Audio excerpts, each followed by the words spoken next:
Have you ever wondered what happens to old ships when they are retired? Are they scrapped? Or just left to rust away? Let's find out. Ships are pretty labor-intensive to build, so even when they retire, they remain valuable so long as they are still seaworthy. For this reason, most ships are given a new lease of life when they retire from their initial purpose. Whether they be cruise liners, warships, or freight ships, there is usually a buyer for old vessels. For example, many World War II-era warships were sold to other countries to be used as naval vessels. Many old cruise liners are also passed down from one company to the next.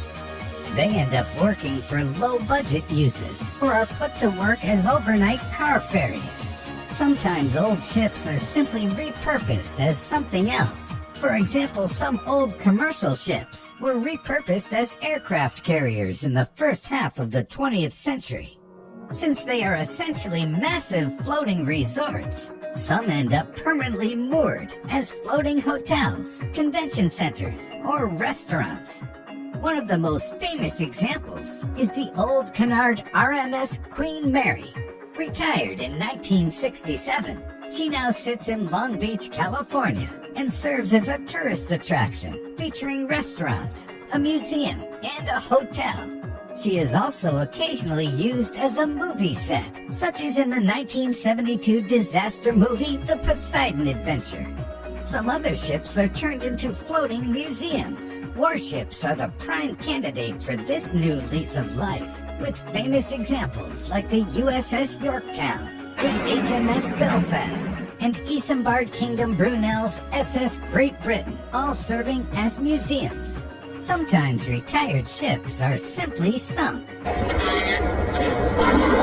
But even then, they may still serve a purpose. Large ships may be sunk to make artificial reefs, to be used as target practice, or to form submarine barriers. For example, the Salamander, once a proud cruise ship, was sunk off the coast of Fiji and now rests under the waves, encrusted with anemones and coral, as an attraction for visiting scuba divers. Once ships become unseaworthy, there is only one viable option for them: to be sold for scrap. Although no longer capable of traveling at sea, they may still have a lot of value as raw materials. Most end up in breaker yards in places such as India, Bangladesh, or Pakistan, where they are run aground and stripped of everything of value. Sometimes ships are simply abandoned at sea.